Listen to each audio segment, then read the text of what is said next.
మనం ఏదైనా పనిలో మునిగిపోయినప్పుడు ఇలా కుక్కర్‌ని అయితే మర్చిపోతుంటాము. అప్పుడు అది ఇలా ఈ విధంగా అయితే మాడిపోతుంది. ఈ విధంగా మాడిపోయిన కుక్కర్‌ని ఈజీగా ఎలా క్లీన్ చేసుకోవాలో చూపిస్తాను. ఇక్కడ నేను డిటర్జెంట్ పౌడర్‌ని ఒక స్పూన్ యాడ్ చేసినాను.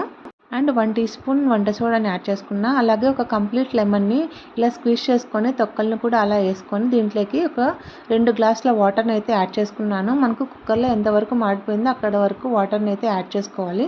ఇలా వాటర్‌ని యాడ్ చేసుకున్నాక మనం పొయ్యి మీద పెట్టేసుకొని 2 పొంగులు వచ్చేంత వరకు ఇలా బాయిల్ చేసుకోవాలి.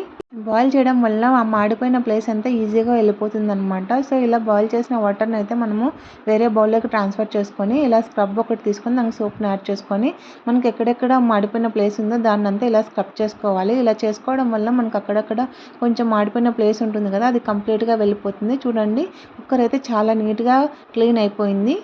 నెక్స్ట్ మనము ఎప్పుడు దోస, చపాతీ చేసుకున్నప్పుడు చాలా త్వరగా అవి చల్లగా అయిపోతుంటాయి. సో, అలా చల్లగా అవ్వకుండా మనము ఈ టిప్‌ని ఫాలో అవుదాము.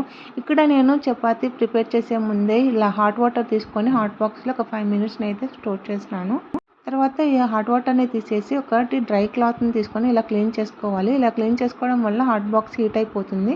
నెక్స్ట్ ఇందులోకి మనం ఏదైనా టిఫిన్ కానీ, డిన్నర్ కానీ ఇలా ప్రిపేర్ చేసుకున్నప్పుడు దోస, చపాతీ దీంట్లో వేసుకుంటే మనకి చాలా సేపు వేడిగా ఉంటాయి. నెక్స్ట్ మనం ఎప్పుడైనా పప్పు చేసుకున్నప్పుడు దానిపైన ఇలా వాటర్ అంతా వచ్చేసి గ్యాస్ స్టవ్, కుక్కర్ అంతా గలీజ్ అయిపోతూ ఉంటుంది. ఆ కుక్కర్ మూతను క్లీన్ చేయడానికి చాలా కష్టపడుతుంటాము. సో, అలాంటి కష్టం ఏం లేకుండా ఈ టిప్‌ని అయితే ఫాలో అయిపోదాము. ఇక్కడ నేను టిష్యూ టవల్‌ని కుక్కర్ విజిల్ పట్టేంత వరకు హోల్డ్ చేసుకొని కుక్కర్ పైన అయితే ఇలా వేశాను. అప్పుడు మనకు కుక్కర్‌లో నుంచి వచ్చే వాటర్ అంతా బయట పడకుండా ఈ టిష్యూ టవల్ అయితే అబ్జార్బ్ చేసుకుంటుంది. చూడండి, ఇలా చేయడం వల్ల వాటర్ ఏం రాకుండా మనకి కుక్కర్ మూత, గ్యాస్ స్టవ్ అయితే చాలా నీట్‌గా ఉంది. నెక్స్ట్ ఈ విధంగా నల్లగా అయిపోయిన గ్యాస్ బర్నర్‌ని చాలా ఈజీగా ఎలా క్లీన్ చేసుకోవాలో చూద్దాము. ఇక్కడ నేను గ్యాస్ బర్నర్‌ని నానేంత వరకు వాటర్ యాడ్ చేసుకొని ఇందులోకి హాఫ్ లెమన్ జ్యూస్‌ని అయితే యాడ్ చేసుకున్నాను. అలాగే కొద్దిగా చింతపండుని యాడ్ చేసుకొని ఒక 30 మినిట్స్ అయితే సోక్ చేసినాను. ఈ విధంగా మినిమమ్ ఒక 30 నిమిషాలు నానబెట్టుకున్నాక గ్యాస్ బర్నర్‌ని బ్రష్ తీసుకొని ఇలా సోప్‌ని యాడ్ చేసుకొని ఇలా క్లీన్ చేసుకోవాలి. అప్పుడు మనకి ఈజీగా బ్లాక్‌నెస్ అంతా వెళ్ళిపోయి గ్యాస్ బర్నర్ కొత్త దానిలా మెరిసిపోతుంది. చూడండి, గ్యాస్ బర్నర్ ఎంత బాగా క్లీన్ అయిపోయిందో. హడావిడిగా ఏదైనా ఫంక్షన్‌కి వెళ్ళేటప్పుడు నెయిల్ పాలిష్ వేసుకోవడం అయితే మర్చిపోయుంటాము. సో, అది అప్పుడే లాస్ట్ మినిట్‌లో గుర్తొస్తుంది. ఆ టైంలో నెయిల్ పాలిష్ వేసుకుంటే డ్రై అవుతుందా అనే డౌట్ ఉండేవాళ్ళు ఈ టిప్‌ని ఫాలో అయిపోండి. నెయిల్ పాలిష్ వేసుకున్నాక మనము నెయిల్స్‌ని ఇలా ఐస్ క్యూబ్స్ వాటర్‌లో పెట్టామంటే నెయిల్ పాలిష్ చాలా ఫాస్ట్‌గా డ్రై అయిపోతుంది. ఈ టిప్ మీకు నచ్చితే నా ఛానల్‌ని ఫాలో అయిపోయి సబ్స్క్రైబ్ చేసుకోండి. Thank you for watching. గోరింటాకు ఎక్కువసేపు పెట్టుకునే టైం లేని వాళ్ళకి జస్ట్ 1 మినిట్‌లో ఈ గోరింటాకుని అయితే ప్రిపేర్ చేసుకోవచ్చు. ఇక్కడ నేను హాఫ్ లెమన్ జ్యూస్‌ని తీసుకొని మనకి ఎంత క్వాంటిటీ కావాలో దాని తగ్గట్టు జ్యూస్‌ని తీసుకోవాలి. అలాగే దీనిలోకి ఎర్రటి కుంకుమని అయితే యాడ్ చేసుకోవాలి. మెరూన్ కలర్ కాకుండా ఎర్రటి కుంకుమని యాడ్ చేసుకోండి. అప్పుడు ఈ గోరింటాకు అయితే చాలా బాగా వస్తుంది. ఇలా రెడీ చేసుకున్న గోరింటాకుని ఇలాంటి ఇయర్ బడ్‌తో మనకి ఏ డిజైన్ కావాలో ఆ డిజైన్ అయితే గోరింటాకు పెట్టేసుకోవచ్చు. ఇలా పెట్టుకున్నాక మనకు 1 మినిట్‌లో అయితే కంప్లీట్‌గా డ్రై అయిపోతుంది. ఇలా డ్రై అయిపోయాక మనం వాటర్‌లో క్లీన్ చేసుకుంటే చాలా బాగా మంచి రెడ్ కలర్‌కి అయితే వచ్చేస్తుంది. దీనిపైన కొద్దిగా కొబ్బరి నూనె కూడా అప్లై చేసుకోండి. చాలా మంచి కలర్‌లో ఉంటుంది.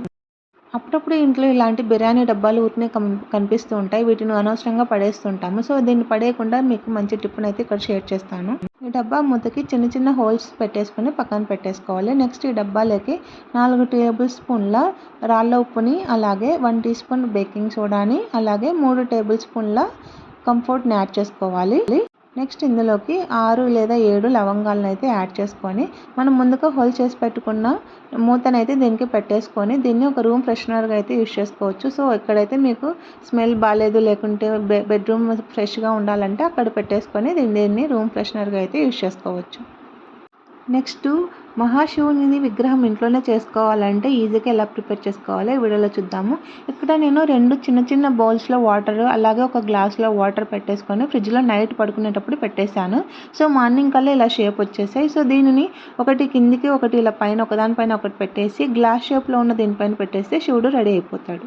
ఈ టిప్ నచ్చితే వీడియోని లైక్ చేయండి. నెక్స్ట్ ఎప్పుడైనా ఇంట్లో కుంకుమ అయిపోయిందంటే ఇన్స్టెంట్‌గా కుంకుమని ఇంట్లో ఎలా ప్రిపేర్ చేసుకోవాలో చూద్దాము. ఇక్కడ నేను 3 టేబుల్ స్పూన్ల పసుపుని తీసుకున్నాను. అందులోకి 1 టీ స్పూన్ బేకింగ్ సోడాని, అలాగే హాఫ్ లెమన్‌ని జ్యూస్‌ని అయితే యాడ్ చేసుకున్నాను. దీనికి ఎంత వాటర్ కావాలో దాని తగ్గట్టు లెమన్ జ్యూస్‌ని అయితే యాడ్ చేసుకొని దాన్ని ఈ విధంగా అయితే బాగా మిక్స్ చేసుకొని పొడి పొడిలాగా చేసుకోవాలి.